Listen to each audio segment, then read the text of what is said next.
अस्सलाम वालेकुम my dear students. आज हमारा टॉपिक है क्लास 10 मैथ्स के लिहाज से functions and its types.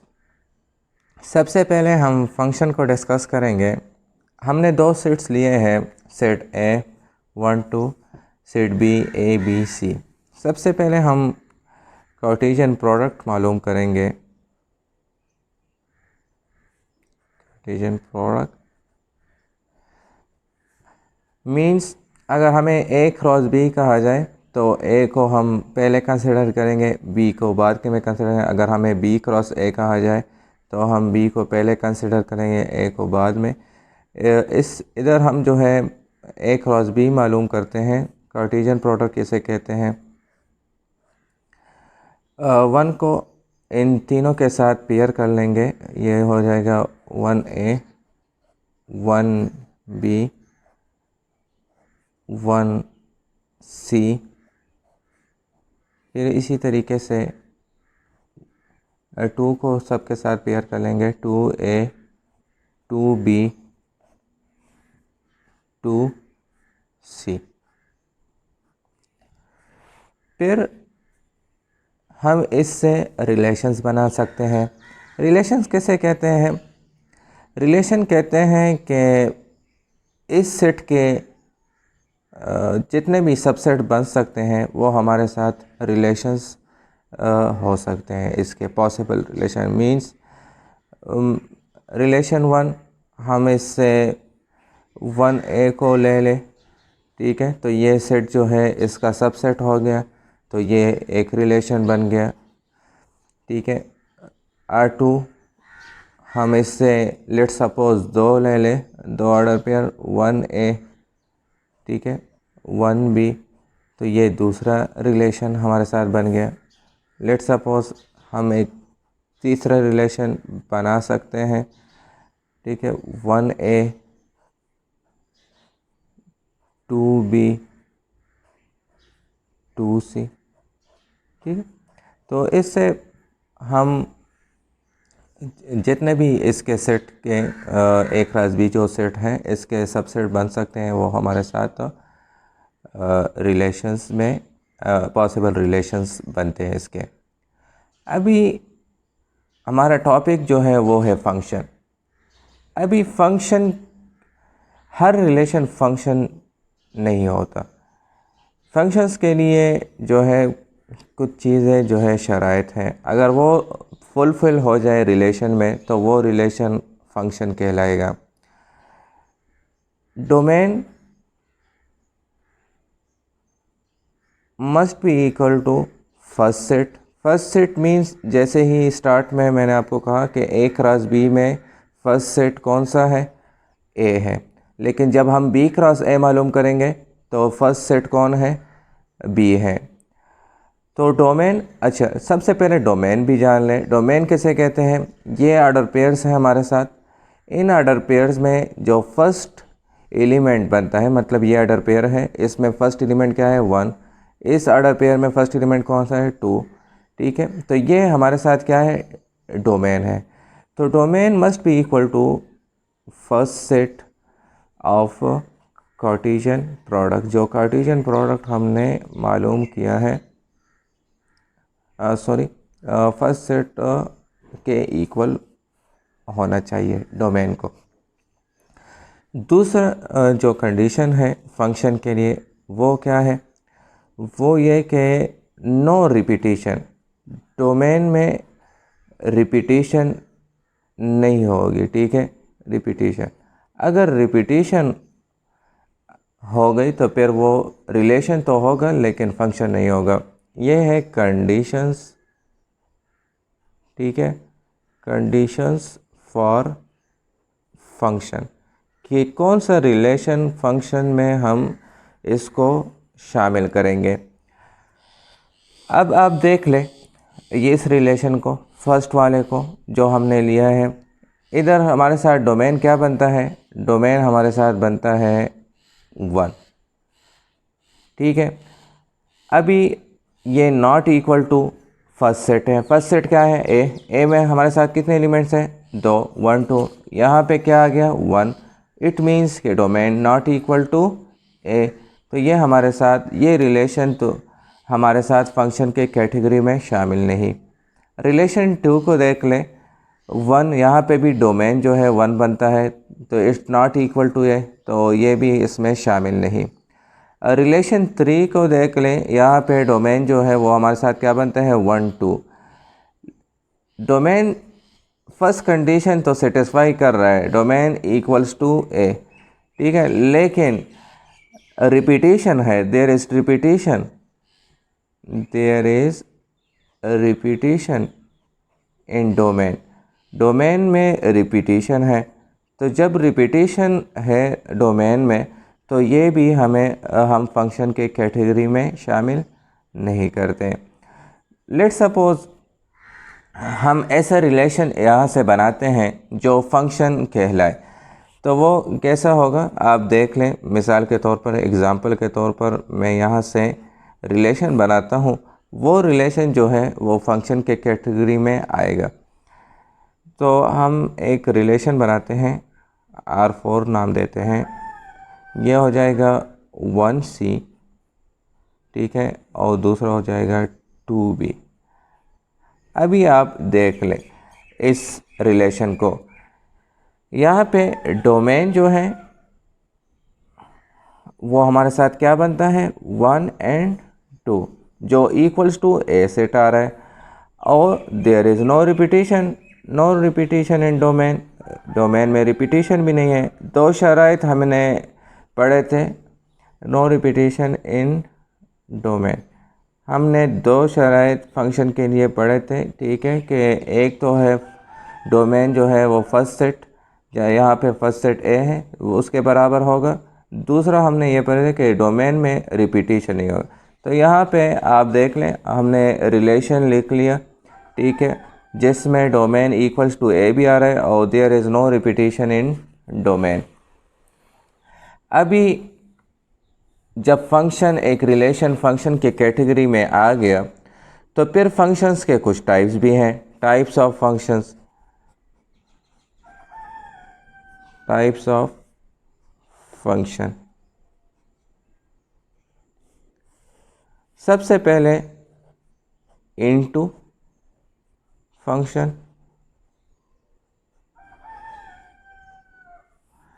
Into function के लिए क्या है, डोमेन पे हम फैसला करते हैं कि डोमेन के बेस पे हम जब फैसला कर लेते हैं कि ठीक है ये हमारे साथ किस कैटेगरी में आ गया, फंक्शन के कैटेगरी में।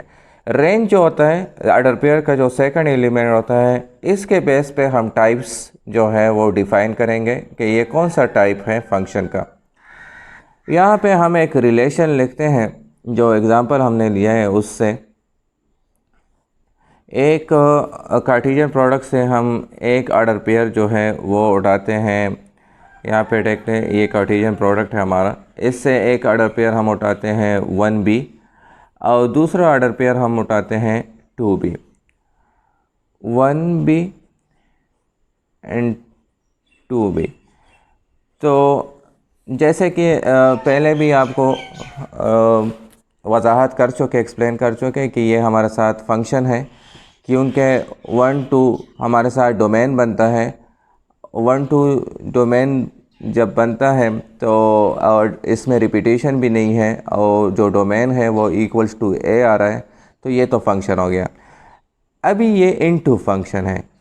कैसे हमें मालूम हो कि ये इनटू फंक्शन है, तो इनटू फंक्शन के लिए क्या शर्त है, रेंज जो है वो not equal to B set आएगा। मीन्स सेकंड सेट जो होता है, जैसे कि हमने ए क्रॉस बी मालूम किया है, तो ए क्रॉस बी में सेकंड सेट हमारे साथ क्या आ रहा है बी, तो रेंज जो है वो नॉट इक्वल टू बी आएगा। अभी आप देख लें यहाँ पे हमारे साथ रेंज क्या हुआ है बी, और हमारे साथ जो बी सेट है, ठीक है, वो क्या बनता है ए बी सी, ठीक है, तो ये नॉट इक्वल टू बी है रेंज। तो ये हमारे साथ कौन सा फंक्शन हो गया, ये हो गया इनटू फंक्शन। अभी ऑनटू फंक्शन,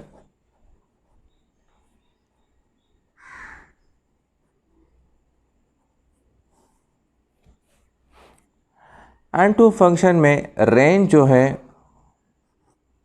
वो हमारे साथ क्या होगा, वो हमारे साथ इक्वल्स टू बी आएगा। ठीक है, मिसाल एक एग्ज़ाम्पल लेते हैं। लेट्स सपोज ए सेट हमारे साथ हो गया ए बी, ठीक है, और हमारे साथ जो लेट्स सपोज ए बी हो गया और हमारे साथ जो बी सेट है वो है 1 2 एंड 3। अभी हम यहाँ पे बी क्रॉस ए लेते हैं। ठीक है, बी क्रॉस ए के लिहाज से एक रिलेशन बनाते हैं। एक रिलेशन हमारे साथ, क्योंकि पहला सेट जो है वो बी है, तो हम यहाँ पे रिलेशन लिखते हैं 1a। ठीक है, दूसरा रिलेशन हमारे साथ हो जाएगा 2a और तीसरा हमारे साथ हो जाएगा 3b। तो यहाँ पे ये हमारे साथ फंक्शन के कैटेगरी में आ रहा है। कैसे? डोमेन जो है वो हमारे साथ क्या बन रहा है 1 2 3। तो यहाँ पे पहला सेट कौन सा है बी, तो डोमेन जो है वो must be equal to first set. First set यहाँ पे बी है तो डोमेन इक्वल्स टू बी आ रहा है। साथ में रिपीटेशन भी नहीं है डोमेन में, 1 2 3 कोई डिजिट जो है डोमेन में रिपीट नहीं हुआ। तो ये हमारे साथ फंक्शन के कैटेगरी में आ गया। अभी कौन सा टाइप है, तो टाइप जैसे कि हम ऑन टू फंक्शन अभी एक्सप्लेन कर रहे हैं, तो ऑन टू फंक्शन जो है वो हमारे साथ equals to B second set. यहाँ पे सेकंड सेट कौन सा है ए, तो रेंज जो है वो हमारे साथ इक्वल्स टू ए आना चाहिए। तो हम यहाँ से पहले रेंज मालूम करते हैं। रेंज क्या आया हुआ है ए एंड बी। ठीक है, तो यहाँ पे रेंज इक्वल्स टू बी आ रहा है। अभी रिपीटिशन हो या ना हो, लेकिन अगर रेंज इक्वल्स टू बी आ जाए तो यह हमारे साथ ऑन टू फंक्शन कहलाएगा। इसी तरीके से इनटू फंक्शन, रेंज में रिपीटिशन हो या ना हो, लेकिन अगर range not equals to B है तो हमारे साथ ये कौन से कैटेगरी में आएगा, इनटू फंक्शन। अभी 1 1 फंक्शन,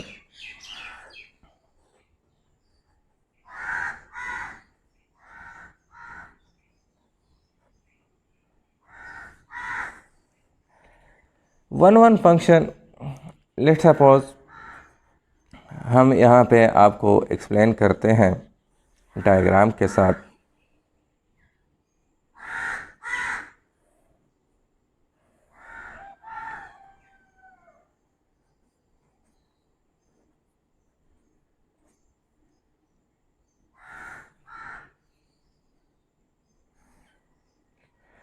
यहाँ पे हमने आपको एक डायग्राम की बनाया है। हमने ए सेट लिया है 1 2, हमने बी सेट लिया है ए बी सी, फिर ए क्रॉस बी जो है उसके हिसाब से हमने एक रिलेशन लिया है। रिलेशन क्या लिया है 1b एंड 2c। अभी ये हमारे साथ फंक्शन है। फंक्शन कैसे है कि डोमेन यहाँ पे क्या बन रहा है 1 2। Domain must be equals to first set. यहाँ पे फर्स्ट सेट क्या है ए, तो यहाँ पे हमारे साथ जो डोमेन है वो इक्वल्स टू ए आ रहा है। और ये किसके लिए शर्त है, ये फंक्शन के लिए। दूसरा, डोमेन में कोई रिपीटिशन भी नहीं। ठीक है, तो ये रिलेशन जो है कौन से कैटेगरी में आ रहा है, फंक्शन के कैटेगरी में आ रहा है। अभी ये हमारे साथ 1 1 फंक्शन है। कैसे 1 1 फंक्शन है, बिल्कुल गौर से स्टूडेंट्स आप सुन लें।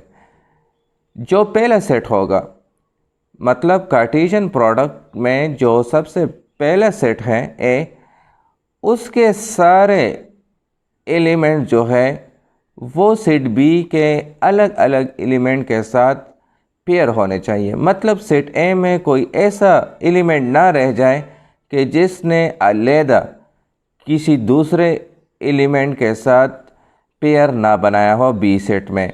मिसाल के तौर पर अगर आप देख ले 1 ने पेयर बनाया है बी के साथ, 2 ने सी के साथ। ए सेट में कोई भी ऐसा नहीं रह गया जिसने पेयर ना बनाया हो बी के साथ अलहदा। ठीक है, अलहदे से मुराद मतलब 1 ने बी के साथ बनाया है, अगर 2 बी के साथ बनाता सेम उसके तो फिर ये 1-1 फंक्शन ना होता। 1-1 फंक्शन के लिए ज़रूरी है कि जो पहला सेट बनता है ए क्रॉस बी मतलब कार्टेशियन प्रोडक्ट में पहला सेट जो बनता है उसका हर एक एलिमेंट दूसरे एलिमेंट के साथ मतलब सेट बी के हर एलिमेंट डिफरेंट एलिमेंट के साथ ऑर्डर पेयर बना दे।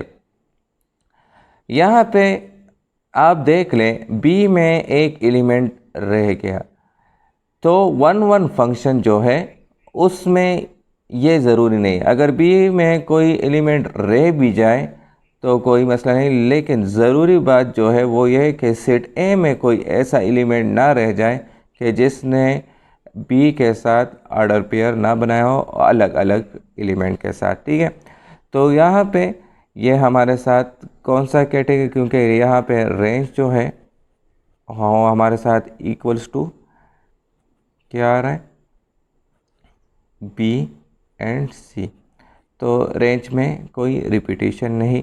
ठीक है, और जैसे ही आपको डायग्राम के ज़रिए वजाहत की कि ये हमारे साथ क्या है 1-1 फंक्शन है। अभी 1-1 फंक्शन एंड 1-1 करेस्पॉन्डेंस, इसमें फ़र्क क्या है इसको आपने समझना है। Difference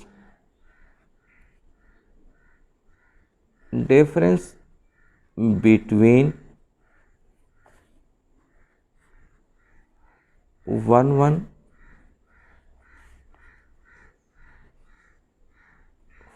function, difference between 1-1 function and 1-1 correspondence।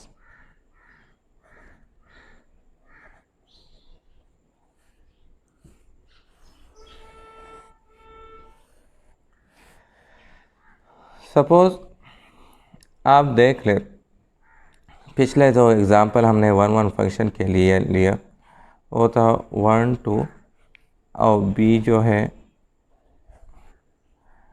A B सी।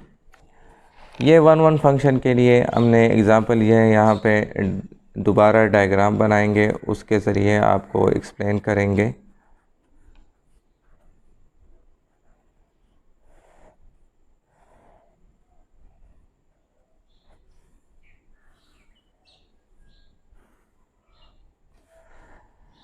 दूसरी तरफ अगर आप 1-1 करेस्पॉन्डेंस का एग्ज़ाम्पल हम यहाँ पे आपको एक्सप्लेन करते हैं।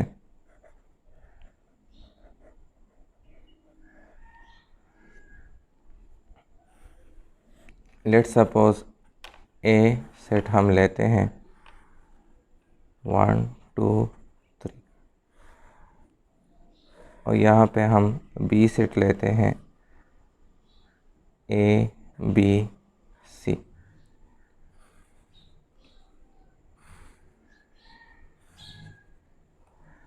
अच्छा जी, आप देख लें 1-1 फंक्शन में जो डायग्राम है उससे बिल्कुल क्लियर है कि एक तो दोनों सेट जो है वो जो है उसमें नंबर ऑफ़ एलिमेंट जो है ए सेट में आप देख लें नंबर ऑफ़ एलिमेंट जो है वो हमारे साथ 2 है, यहाँ पे नंबर ऑफ़ एलिमेंट्स 3 हैं। तो 1-1 फंक्शन जो है वो इसमें बन सकता है, लेकिन 1-1 करेस्पॉन्डेंस जो है उसके लिए ये बात लाजमी होगी कि दोनों सेट्स जो है उसमें नंबर ऑफ़ एलिमेंट जो है वो सेम हो। क्यों? अभी इधर आप देख लें कि हमने जैसे आपको एक्सप्लेन किया 1-1 फंक्शन के बारे में कि यहाँ पे अगर हम ए क्रॉस बी के लिहाज से फंक्शन बनाते हैं 1-1 फंक्शन, तो फर्स्ट एलिमेंट क्या है ए, तो सिर्फ ए सेट के जो एलिमेंट्स हैं उनका बी सेट के अलग एलिमेंट के साथ पेयर होना चाहिए। अगर बी में कोई रह भी जाए तो कोई मसला नहीं। 1-1 फंक्शन हमारे साथ ये है। लेट सपोज हम यहाँ पे ये फंक्शन जो है लिख लेते हैं आपके लिए। ये फंक्शन हो गया 1b, ठीक है, दूसरा हो गया 2c। तो ये हमारे साथ 1 1 फंक्शन कहलाएगा। लेकिन 1 1 करेस्पॉन्डेंस के लिए जो चीज़ लाजमी है वो ये कि यहाँ पे ए एंड बी दोनों सेट में कोई ऐसा एलिमेंट ना रह जाए जिसने अपना अलग आर्डर पेयर बनाया ना हो। मिसाल के तौर पर यहाँ पे आप देख लें, यहाँ पे सारे एलिमेंट जो है वो पेयर हो गए और अलग अलग पेयर है, क्योंकि 1 ने ए के साथ पेयर बनाया है, 2 ने सी के साथ, 3 ने बी के साथ। मतलब कोई ऐसा एलिमेंट नहीं जिसने सेम जो है एलिमेंट के साथ जो है पेयर बनाया। मींस मतलब 1 ने ए के साथ बनाया और 2 ने भी ए के साथ, क्योंकि अगर ऐसा होता है तो फिर ये ना 1 1 है ना 1 1 करेस्पॉन्डेंस। ठीक है, तो 1 1 फंक्शन 1 1 करेस्पॉन्डेंस में फ़र्क यह है कि 1 1 फंक्शन में सिर्फ ए के जो एलिमेंट्स हैं उनका पेयर होना चाहिए, और 1 1 करेस्पॉन्डेंस में ए एंड बी बोथ कि जो है उनके एलिमेंट जो है वो पेयर होने चाहिए। इस ये फंक्शन भी लिख लेते हैं 1a 2c 3c। तो ये था हमारा आज का लेक्चर। कोई मुश्किल इसमें हो तो आप व्हाट्सएप नंबर पे रब्ता कर सकते हैं। अपना ख्याल रखिएगा स्टूडेंट्स। अल्लाह हाफ़िज़। Please subscribe to my channel Lecturer Musa.